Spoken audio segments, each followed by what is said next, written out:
Kalender tergantung di tembok kamar. Bekas kantor pos, warisan dari zaman pasar. Bulan Januari hingga Desember, tiap lembarnya merah, menyala bagai bara yang tak gentar. Merah bukan karena tanggal libur, tapi karena tak ada satupun hari yang disebut kerja dengan jujur. Senin merah, Selasa merah, Rabu, itu merah juga, tanpa celah dan tanpa celah. Kukira hanya Minggu yang sah untuk bermalas. Ternyata aku salah. Semua hariku bebas lepas.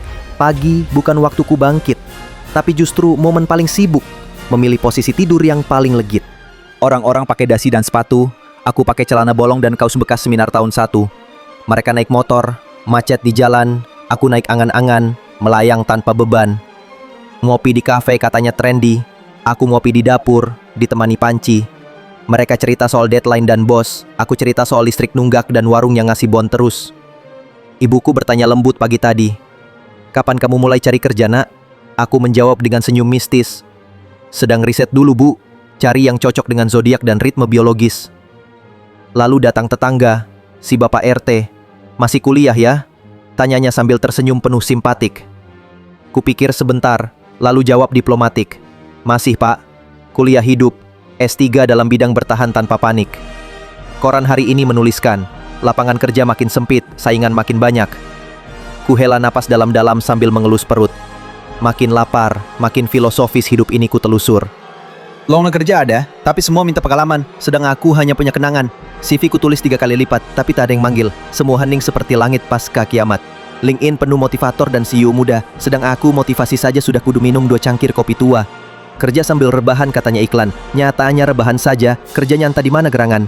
Pernah coba bisnis kecil-kecilan, jualan online, jualan tempe, jualan harapan, tapi semua berakhir di keranjang belanja kosong dan kolom chat yang hanya diisi, "Mbak, masih ready?"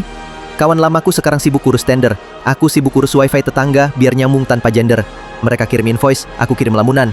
Mereka rapat Zoom, aku rapat bantal sambil munyah rempeyek hasil tabungan. Waktu berjalan lambat saat tak punya gaji, detik terasa seperti lirik lagu sedih. Hari-hari ku lalui dengan rutinitas aneh, bangun siang, tidur sore, lalu begadang untuk mikir besok ngapain ya. Kadang aku berdiri depan cermin, menatap wajah sendiri, setengah percaya setengah bingung. Masih muda, sehat, tapi kok begini? Lalu ku jawab sendiri, "Tenang, ini cuma fase, bukan kutukan mandiri." Ada hari di mana aku merasa pahlawan, menjaga rumah seharian, sambil menolak undangan reuni dan lamaran. Ngapain ketemu teman sukses?